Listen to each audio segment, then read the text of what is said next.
right, Megan, what a day for you. How are you feeling after this moving day here in Canada? Honestly relieved that the day's over.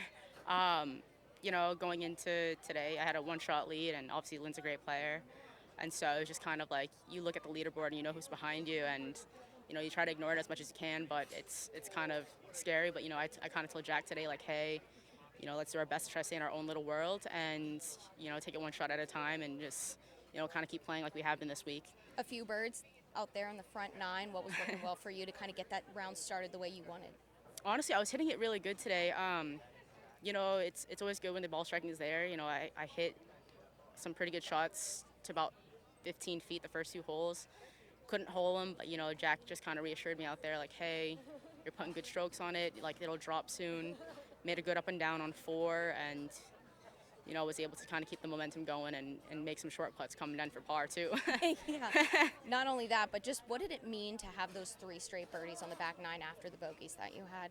It was huge. I mean, with, I want to say, 13 being reachable, I had a feeling like a lot of the longer hitters were going to be able to kind of get to that green, possibly make eagle, if not birdie or par. And I just wanted to give myself a chance out there. I knew where the pin was. It was gettable. But yeah, I mean, that kind of started it all. I had hit some really good shots going in, missed a few good putts, but again, was stroking it well and just kind of made sure that I wasn't getting too frustrated with missing putts. A lot of players might have those 2 bogeys, look at the leaderboard and say, not give up, but just one of those times where it's kind of hard to kind of feel that kind of pump back up. Yeah. Do you feel like you had to pump yourself back up at all? I mean, honestly, I bogeyed 12. I missed a birdie putt on 11, and I bogeyed 12, and then just like that, you look at the leaderboard, I hear a roar on 13, not knowing who it is. I take a peek at the leaderboard, and I just see Young's name up at the top, and I'm like, oh, here we go. But at the end of the day, you can't control what everyone else is doing, and I was just trying my best out there again to stay in my own little world, because it's hard out there, and you can't really lose focus for a second. You're playing some of, I think, the best golf of your career this year. What do you draw from going into tomorrow? Honestly, it's a lot of learning over the past few years to stay patient, don't get ahead of myself. I kind of told Jack before the round, like, hey, like I feel like I'm a little anxious right now, and I really need you to be there for me. I might not talk as much, which is a shocker to most people who don't know me.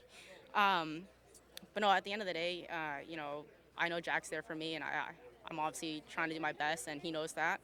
And so he's there to kind of remind me that, like, hey, like, let's not try so hard and just kind of play our game.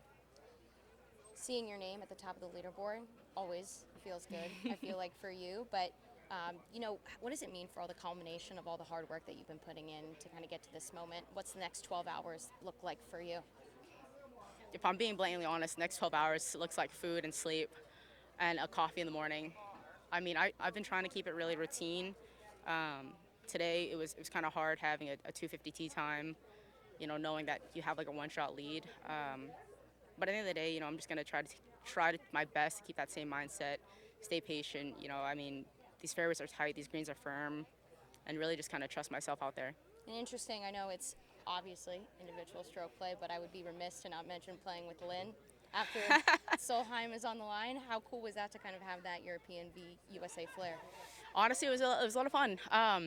In my own, I don't know what Lynn was thinking, but in my head, I was like, this is a nice little prep for Solheim. It's funny enough that it is us two who are potentially on the team, stuff like that, on the team.